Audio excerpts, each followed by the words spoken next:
All right, we're here at my Vermihut indoor worm bin, and today we're gonna check on the last feeding, which had some of the foods that Vermihut says to limit to include half of a lemon. And then we're gonna continue our side feedings, which we put here, but I've turned the bin so it's over here, and that's to try and coax the worms around the bin instead of just continually feeding right in the middle. And then finally, we're gonna feed a very unusual food based on one of a commenter's questions. So let's go ahead and dig into the feeding zone, which is right here. And it is a lot more depressed than the areas over here. So I will be very surprised if I've confused this and there's no food down here. But right away, we are into just a whole bunch of worms. This is great. It has been 7 days since we were in here last, and this tray has actually been within the system for the last 100 days, but it's only spent the last 35 on top. The previous 65 were underneath getting inoculated.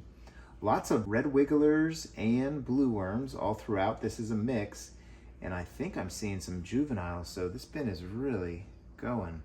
Now this is just a piece of branch of wood or something. I don't even know how that got in there. Let's go ahead and dig to the side.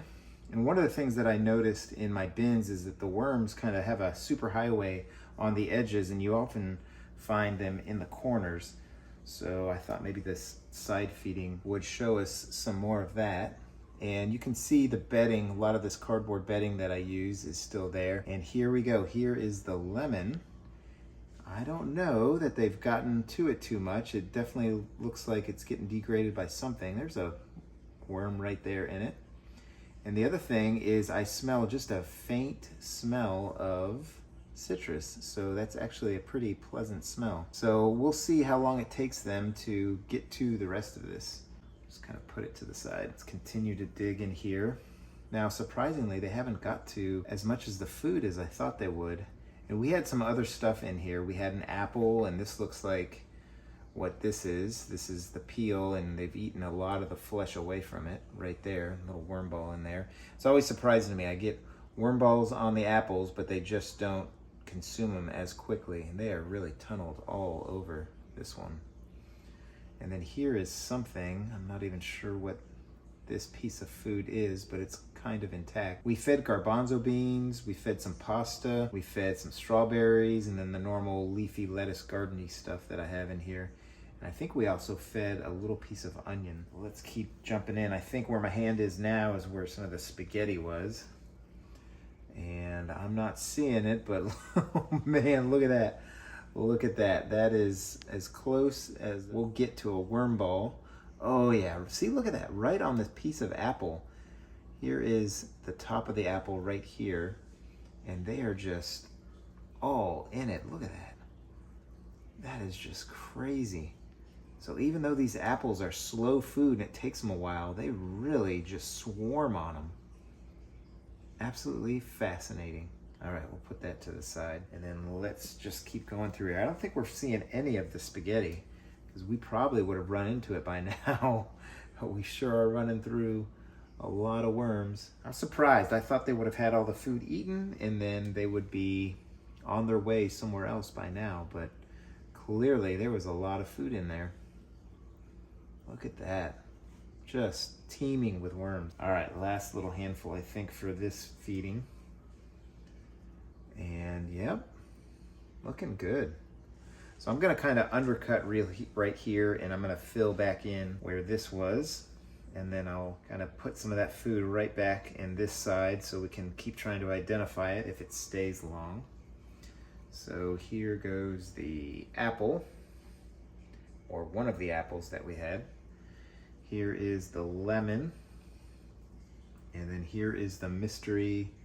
Yeah, I don't think we put 2 pieces of lemon in here, so this is just mystery to me what this is. I'll have to go back and look.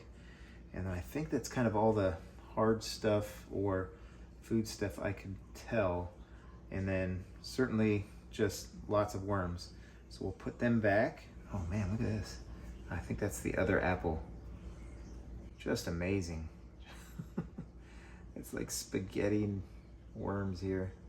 Yeah, right here they're after whatever this is. And this is, I don't think it is apple. It's kind of breaking apart.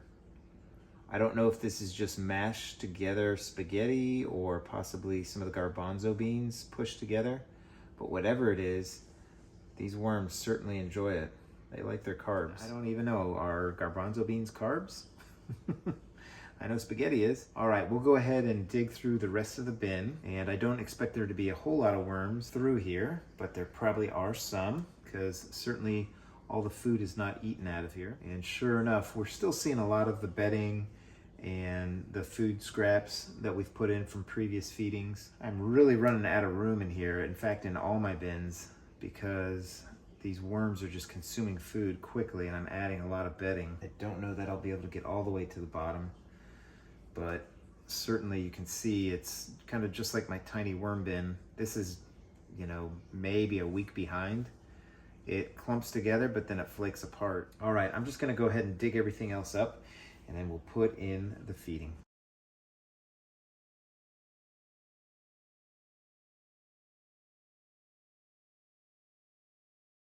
I've kind of made a little feeding zone right here.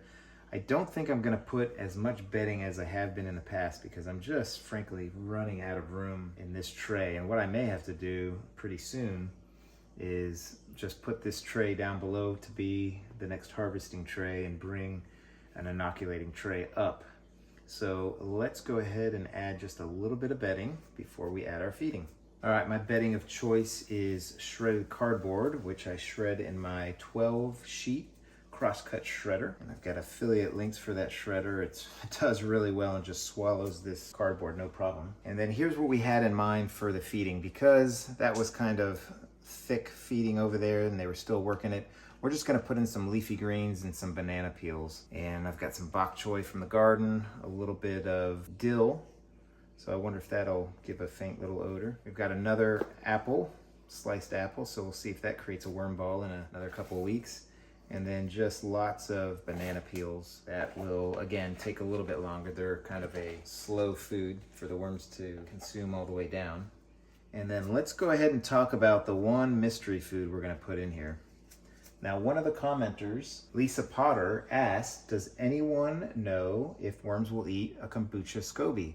So this weird alien looking thing right here is a SCOBY from the kombucha that we brew. And kombucha is fermented tea. So this is what grows, and a SCOBY is a symbiotic culture of bacteria and yeast.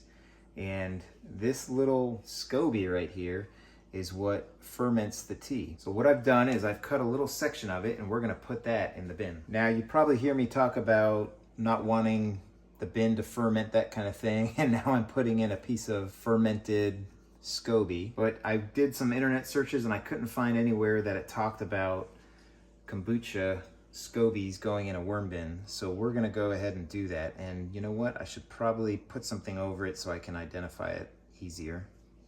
So we'll put a little bit of bedding, and then I'm gonna put some of this castings on it, and then I will put it right here. This little amount shouldn't harm the bin if this isn't something that the worms are gonna go after, and in 7 days I can just yank this out and it won't be a problem. But I definitely like to experiment, so I really appreciate her comment about, you know, does a SCOBY get consumed in a worm bin? So let's continue on with the feeding, and here's some of the oats that I have just a lot of. So again, you'll be seeing me doing a lot of oats in all my bins. And I do have another tea bag, so I'm gonna put that in here too, just a little bit of bedding for them. And then we'll add our coffee over here. And I don't mind putting a little coffee on the SCOBY, shouldn't matter too much. And then we've got our pulverized eggshell, which I used for grit because they have gizzards and use grit within their gizzards to grind up their food and help to digest it. So this should be interesting. This should be interesting to see if the worms go through this or avoid it, or if it attracts potworms or mites. This will be a fun little experiment. And if you like this experiment, I've got 2 other bins that I do experiments in. I've got a tiny worm bin and I've got an outdoor worm bin. So if you enjoyed it, go ahead and hit the like button. I appreciate that. And hit subscribe and the bell notification if you want to get notified when I release more videos. But I appreciate everybody's support and comments. And if there's something you want to see me do in a worm bin within reason, I might give it a try. So I hope everybody is having a great day and happy vermicomposting, everybody. Take care now.